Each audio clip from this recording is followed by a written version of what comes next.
4 skill set penting ini buat kita semua agar kita bisa menjadi seseorang yang ibarat kata growth mindset, berkembang dan menjadi lebih baik daripada sebelumnya. Oke, yang pertama adalah qala Rasulullah sallallahu alaihi wasallam, man dalla ala khairin falahu mislu ajri fa'ilihi. Wa qala Imam Syafi'i fi qawlihi, ridun nasi ghayatan la tudrak wa ridullahi ghayatan la tudrak fatruk ma la tudrak wadruk ma la tudrak. Anna qala Allah ta'ala fil Qur'anil Karim, fa idza faraghta fansab wa ila rabbika farghab. Oke.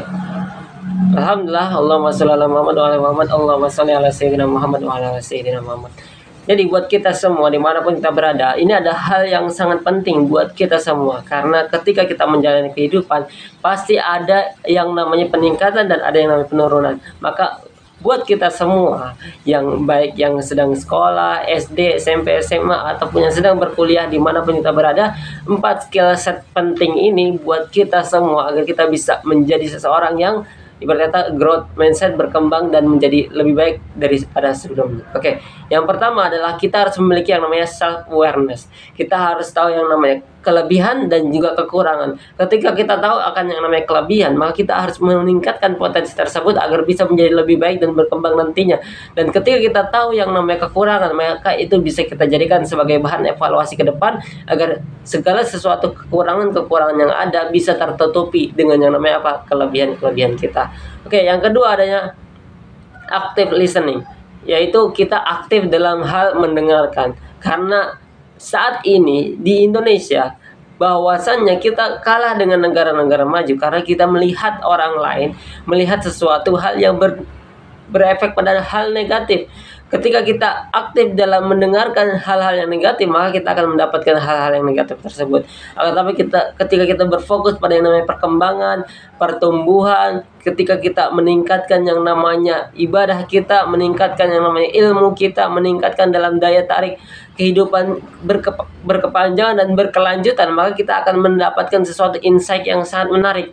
Inilah mengapa active listening ini sangat berpotensi ke depannya, bukan hanya bagi diri kita tapi juga bagi keturunan-keturunan lainnya dan juga masyarakat-masyarakat lainnya. Nah, itu. Yang pertama adalah self awareness, kemudian yang kedua ada active listening, kemudian yang ketiga adalah great and resilience. Ketika kita mencoba, ketika kita berusaha dan gagal, itu adalah sebuah pelajaran dan juga bisa kita jadikan sebagai pengalaman bahwasannya ketika kita melakukan sesuatu itu bisa menjadikan diri kita agar lebih baik ke depannya dan tidak mengulangi kesalahan yang sama. Karena great and resilience pasti akan tetap ada. Maka dari itu potensi agar kita bisa menjadikan kegagalan itu adalah sebagai guru terbaik dan jadikan itu semua agar kita bisa memiliki yang namanya motivasi agar bisa lebih baik dan berkembang nantinya. Oke, yang keempat adalah yang namanya empati. Empati ini bukan berarti ada orang lain berempati kepada kita, tapi kita harus berempati kepada orang lain. Bukan berarti kita melakukan sesuatu dan mengharapkan sesuatu. Namun jadinya ketika kita berempati pada orang lain, maka ini adalah sesuatu hal yang sangat bermanfaat nantinya. Kita bisa memberikan manfaat kepadanya dan orang lain bisa memberikan manfaat nantinya kepada orang lain lagi.